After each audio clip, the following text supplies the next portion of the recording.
Hello, क्या हमें self compassion की ज़रूरत है या फिर हम अपने साथ बस कठोर होकर खुद के साथ स्ट्रिक्ट रहकर कि नहीं ऐसा नहीं करो वैसा नहीं करो या ऐसे ही होना चाहिए, क्या हमारा काम चल सकता है?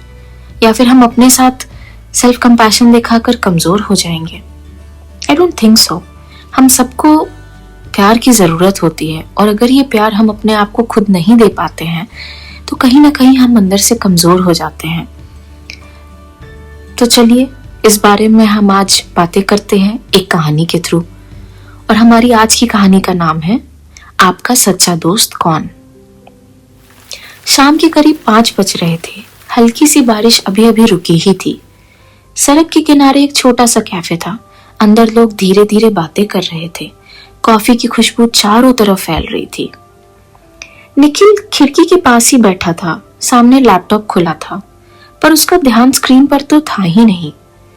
आज उसका दिन ठीक ही गया था। काम भी पूरा हुआ था, मीटिंग भी अच्छी रही थी। तभी उसकी फ्रेंड मीरा आई सामने और बैठ गई। उसने पूछा, इतना चुप क्यों है, क्या सोच रहा है? निखिल ने अपने हाथों की उंगलियों को हल्का सा खोलते हुए कहा, बस सोच रहा था कि मीटिंग में थोड़ा और अच्छे से बोलना चाहिए था मुझे। फिर एक हल्की सी सांस लेते हुए वह खुद को ही ऐसा लगा जैसे कटघरे में खड़ा कर रहा हो और खुद से ही नाराज हो। मुझे अभी तक अच्छे से बात करना भी नहीं आता है, इतना तो आना ही चाहिए। कभी कभी लगता है मैं बेकार ही हूं बिल्कुल। ऐसा लग रहा था कि वो खुद को समझ ही नहीं रहा है, वो बस अपने आप को जज किए जा रहा है। एक मिनट, मीरा तुरंत बोली, तुम अपने बारे में ऐसे क्यों बात कर रहे हो? निखिल थोड़ा चौंका। क्या मतलब मीरा?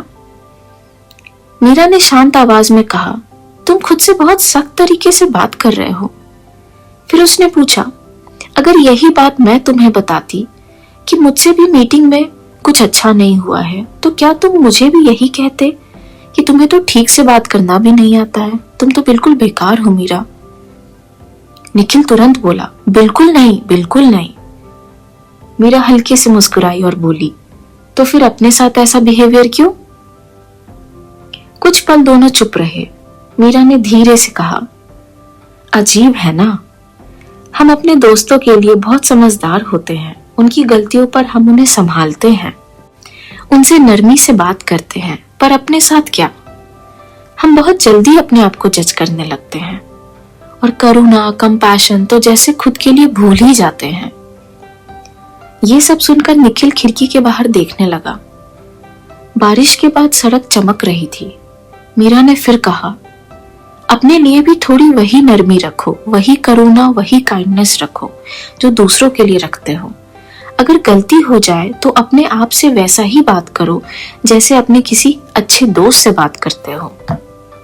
समझाओ बट खुद को तोड़ो मरोड़ो मत। निखिल ने धीरे से सिर हिलाया। उसे पहली बार एहसास हुआ कि वह दूसरों के लिए तो सहारा बन जाता था पर अपने लिए कभी नहीं बना। कॉफी खत्म करते करते उसने मन में एक छोटा सा फैसला किया कि आज से वह अपने साथ भी वैसा ही बिहेव करेगा जैसे अपने दोस्तों के साथ करता है। इस कहानी से हमें यह सीख मिलती है कि हम दूसरों के लिए अक्सर दयालु और समझदार होते हैं, उन्हें स्पेस देते हैं, उन्हें ग्रो करने का चांस देते हैं, उन्हें उठने की भी स्पेस देते हैं, पर अपने लिए हम वो काइंडनेस नहीं रखते, हम वो कंपैशन नहीं रखते हैं जो कि बहुत जरूरी है। कभी कभी अपना सबसे अच्छा दोस्त हम खुद भी बन सकते हैं। तो मतलब अपनी गलतियों या कमियों पर खुद को कठोर सजा देने के बजाय खुद के प्रति नर्म और धैर्यवान हो सकते हैं। पेशेंट रहना भी खुद के लिए जरूरी है। सेल्फ कंपैशन खुद के साथ दिखाने के लिए बहुत सारे तरीके होते हैं। उनमें से कुछ ऐसे हैं कि हम अपने आप के साथ नरमी से बात कर सकते हैं, जैसा मीरा ने निखिल को समझाया। दूसरा, हम अपने आप से पूछ सकते हैं कि हमें किस चीज की जरूरत है।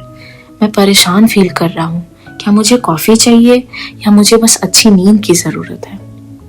अपना दुख दर्द हमें समझना होगा, हमें वैलिडेट करना होगा अपना पेन कि इट इज देयर। ऐसा नहीं है कि हमारा पेन नहीं है, हमें इग्नोर नहीं करना है उस पेन को।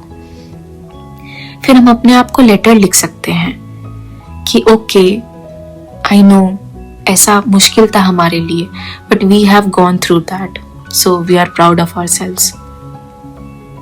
फिर हमें अपने आप को हमेशा ये याद दिलाना होगा कि हम अकेले नहीं हैं। कोई हो ना हो, हम खुद के साथ तो बिल्कुल हैं ही। और लास्ट वही बात जो मीरा ने बार बार कही कि अपने आप को वैसा ही ट्रीट करो जैसा हम अपने किसी अच्छे फ्रेंड को करते हैं। चलिए, मैं उम्मीद करती हूँ कि आप भी अपने आप के साथ सेल्फ कंपैशन रखेंगे, वही काइंडनेस रखेंगे जो कि आपने हमेशा दूसरों को दिया है मुश्किल से मुश्किल समय में। आई होप आपको ये कहानी पसंद आई हो। बाय।